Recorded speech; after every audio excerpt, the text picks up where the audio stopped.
I don't really know how to do the sort of prep stuff without it being somewhat intensive, because otherwise I just don't feel I have the confidence. I always imagine that I'm going to get to set and the director's going to go, I don't even like this scene, make it up. And I've got to be ready for that. And if I'm not ready for that, I feel very insecure arriving on the set.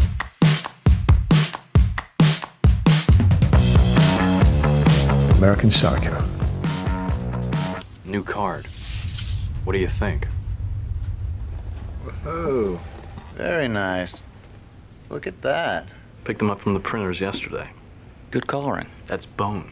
Any scene we were doing every single day, I had the book by my side and I would read through it every single time because Brett had just had so many wonderful descriptions. And I think that was why Mary and I clicked, was because when I first went and auditioned for her, I just went to her apartment and it was just her with a little camera. And I didn't approach it like she said the other actors had, where they were talking about what's his childhood, what's the reason he's become this. I was like, none of that really matters. He's just like this alien. And so as we were doing the scene, I started laughing and she started cracking up, and we both realized we had the same very sick sense of humor, and we were like, oh yeah, all right, this will work between us. She really put herself on the line, you know, and I so appreciate that, because she had so many known actors who were stepping up and wanted to do it, and she just said, no, I want Christian, even though all the financiers were saying, we're going to give you no money, and then actually kicked the two of us off. You know, we went and we did a stage reading in New York for it. Willem Dafoe was there, Chloe Sevigny was there,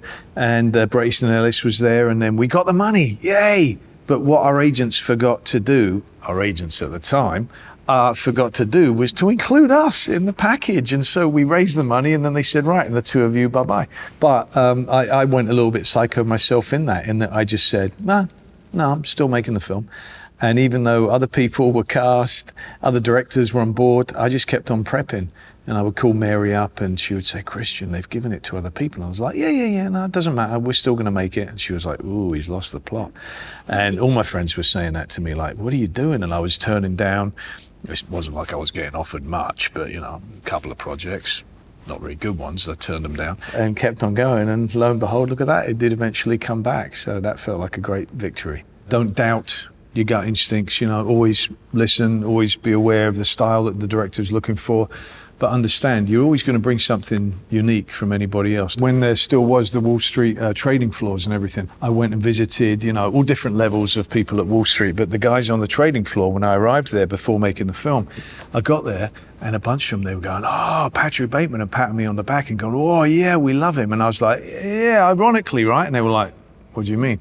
So it was always worrying, even back then. But, you know, clearly, look, it's a satire on capitalism in the 80s, and as such is so bloody far-fetched and ridiculous that, you know, to me, I can't help but think it's hilarious. Do you like Phil Collins? Been a big Genesis fan ever since the release of their 1980 album, Duke. I'm not going to ruin anyone's enjoyment and say that I'm not a huge fan and that they're not life-changing songs. Of course they are, for everyone, right? Come on, when you admit it. For me, music's so much a part of actually building characters as well. You know, like for Amsterdam, David and I were listening to and watching a lot of jazz documentaries, etc. And I use all sorts of different music to help me, you know, get into the mood when I'm working. Because emotion really comes through the ears, you know, something that you notice when you're in the edit room.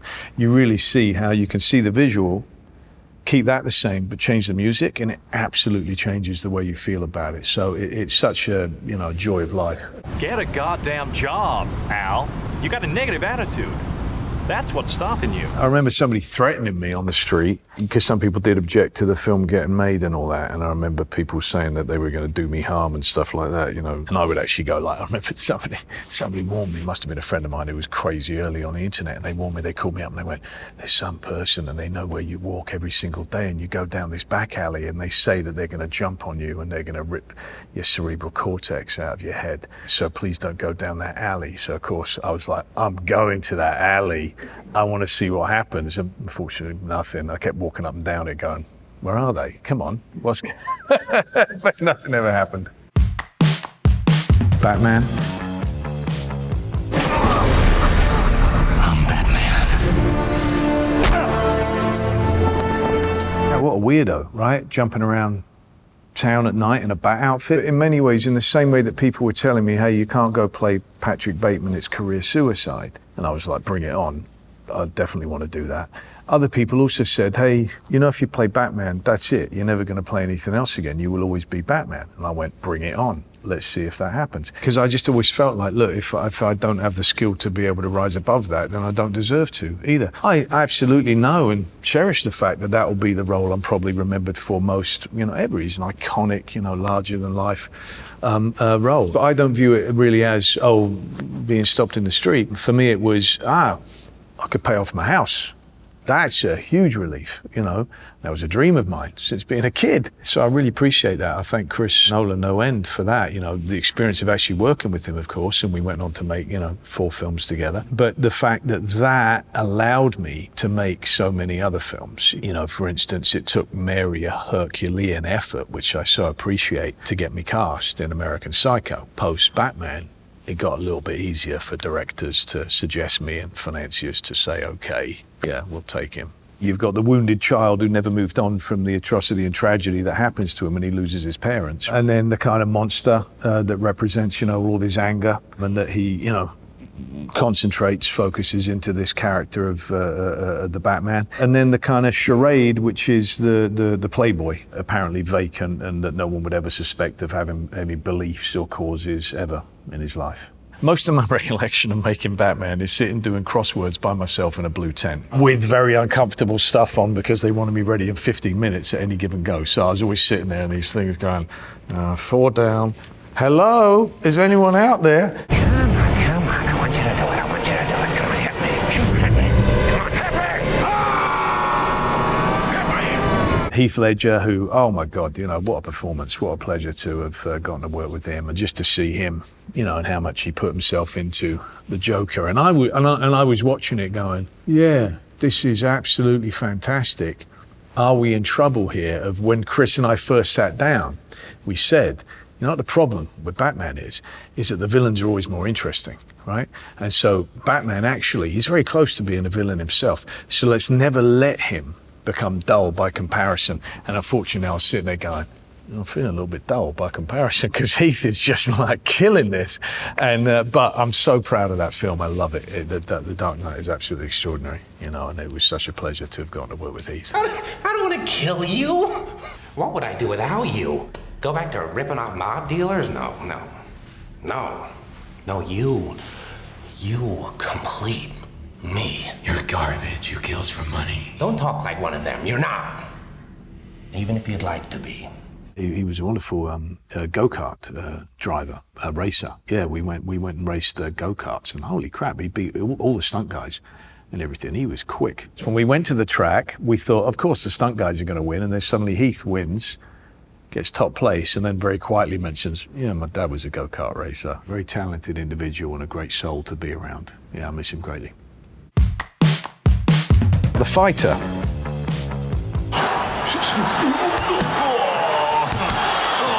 Dickie, he's such a character, like he makes his presence felt all the time. I mean, I spent so much time hanging out with Dickie beforehand and still in touch with Dickie Jr. Being in Lowell, hanging out with him, going walking around, getting kicked out of bars, having almost every cop stopping and going, hey, Dickie, and then telling me about a story about when they arrested him, going to the boxing gym, jumping in the ring and sparring with him. And oh my God, it's really quite something when you might think you can, I'll be a decent boxer. You spar with other amateurs and whatnot. I've done that a few times, but when you get in the ring with a pro, ooh, bloody hell. I remember one time he was sitting and he was reading the script and I was busy doing something else, and suddenly I see him like stand up and he starts walking over to David, like, oh, and I could see, you know, something had happened. And I went, wait, this ain't good. And jumped over and said, Dickie, what? And just kind of talked him down because it was about sort of, you know, hey, look, when you tell someone's story, you got to tell the good stuff and you got to tell the bad stuff. Otherwise, there ain't no story there at all. It was the first film that I've made with David, and so getting to understand his process more, and then he's kind of enhanced that as we've made more films together. And I loved it. I loved playing Dickie so much. There were hilarious things, and there was, you know, stuff to do with just sort of almost being shut down by the local cops and things like that. But to me, that's all part of the fun of it. The Machinist.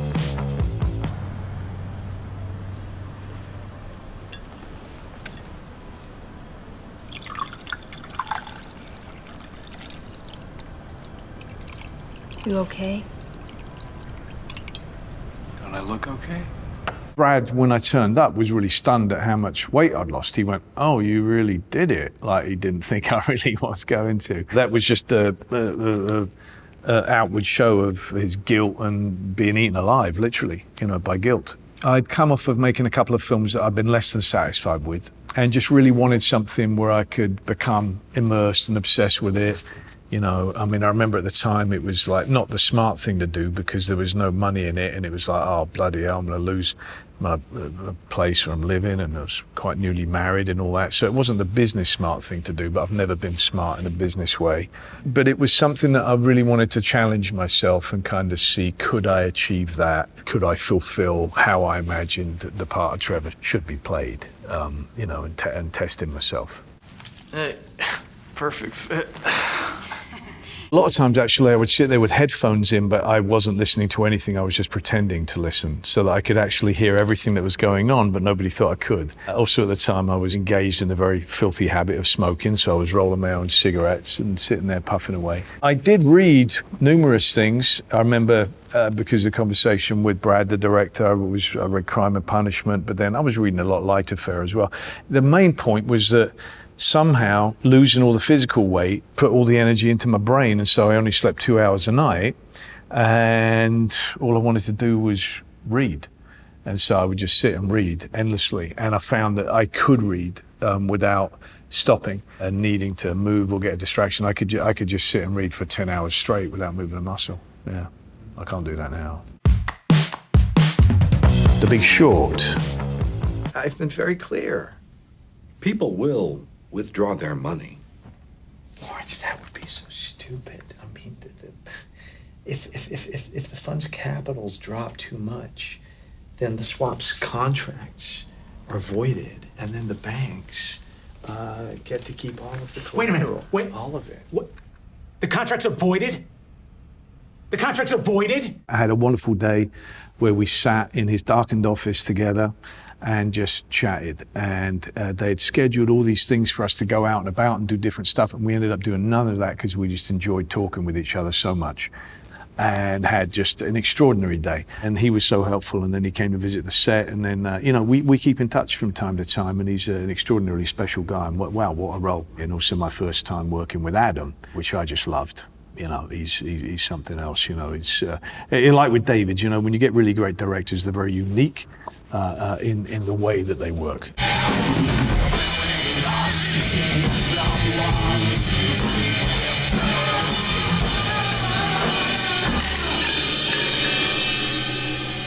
Anyone who plays drums can look and go, Christian doesn't play drums. But that, to me, was not the point.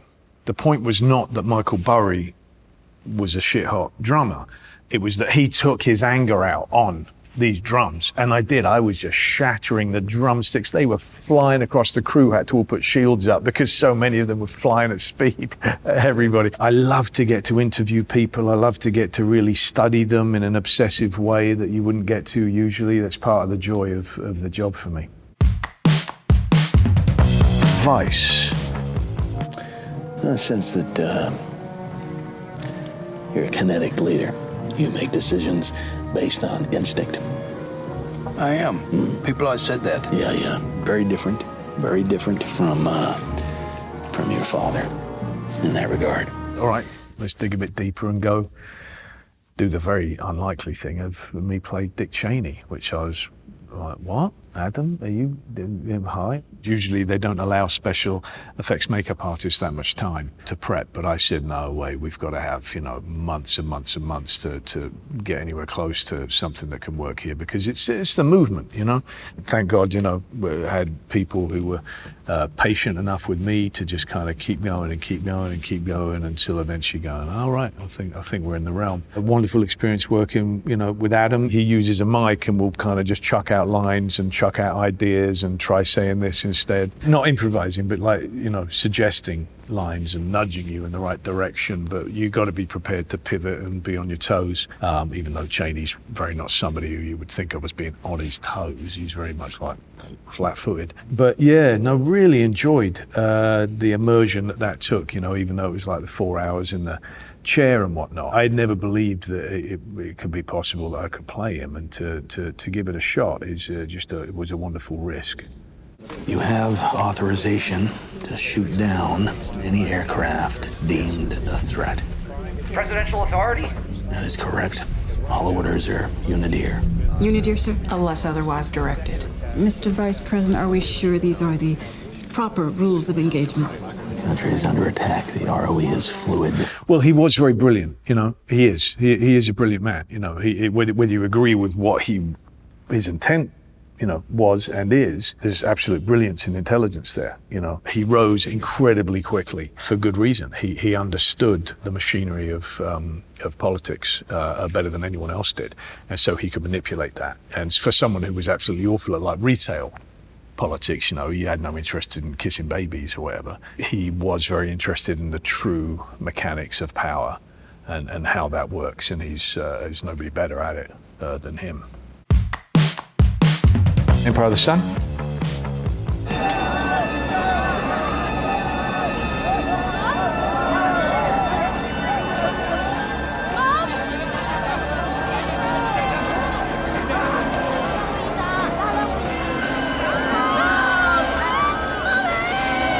Man, what an adventure. Yeah, it was something else. I got to not go to school and travel about by myself. And I had no idea just how unique that experience was at the time, because I didn't realize that every film didn't build a bloody runway that planes could land on in the middle of a marshland in Spain, or build a pagoda, or build, you know, huge hospitals, or build literally half a full-size stadium out there. I didn't realize every film didn't travel to China and have, you know, 10,000 extras up and down the bund. You know, it wasn't until later when I was on much smaller films I went, oh, yeah, no, that was a big one. Which I think was great in that way, because I didn't really feel any pressure. And at that age, I didn't really feel like an actual film was going to come out of it at the end. I was just in the moment doing it. Animals and children are the best actors. You can't compete with them. And the reason is because they don't give a shit about the consequences. And in many ways, that was how I felt when I was making Empire of the Sun. You know, not through any intentional thing, it just didn't even enter my mind. B-29s? Yep, the super fortress, what we call a hemisphere defense weapon. Where from? Okinawa, Philippines. Tokyo is in bombing range now. Tokyo? You tell them to think of going home soon. There's a great purity to just playing a role, and that's it, because every kid does it. Every kid. I still consider that I play dress up for a living, you know? And kids do that naturally.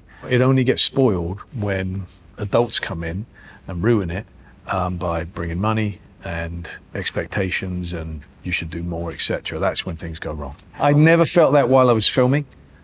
You know, I mean, there were times because I left my family, etc. They weren't able to come with me, so I'd be like in the airport, you know, crying my eyes out, going, I don't want to go.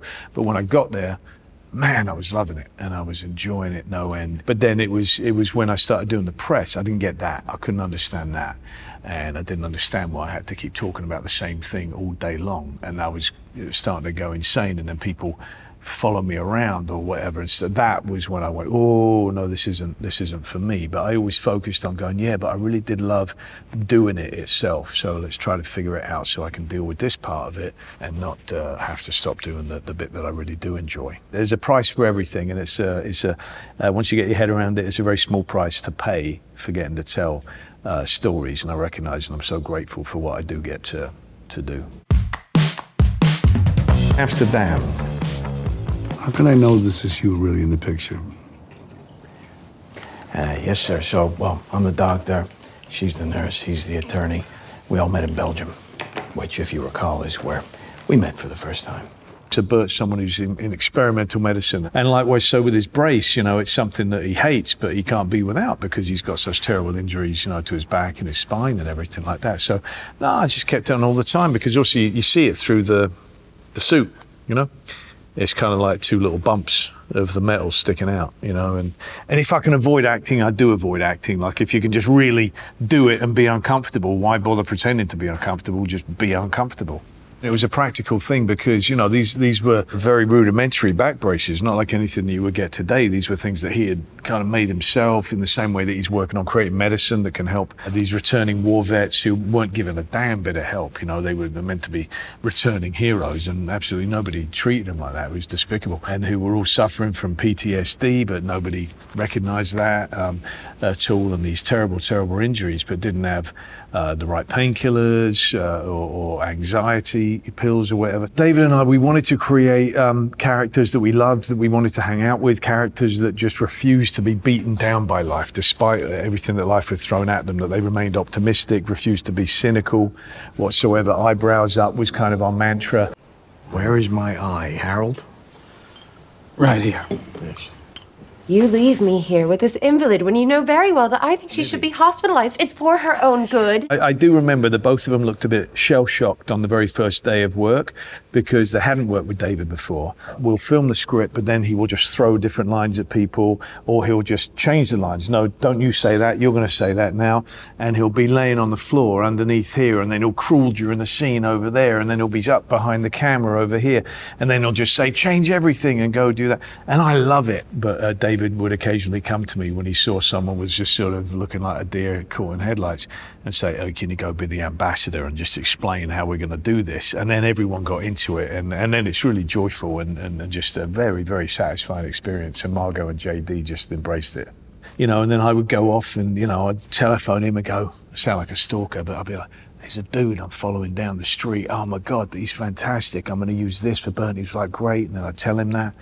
Mannerisms from different people, attitudes, you know, it was all kind of very baked in and over years. So what's wonderful about that is that by the time you're actually filming, it's really in your bones. Pale Blue Eye.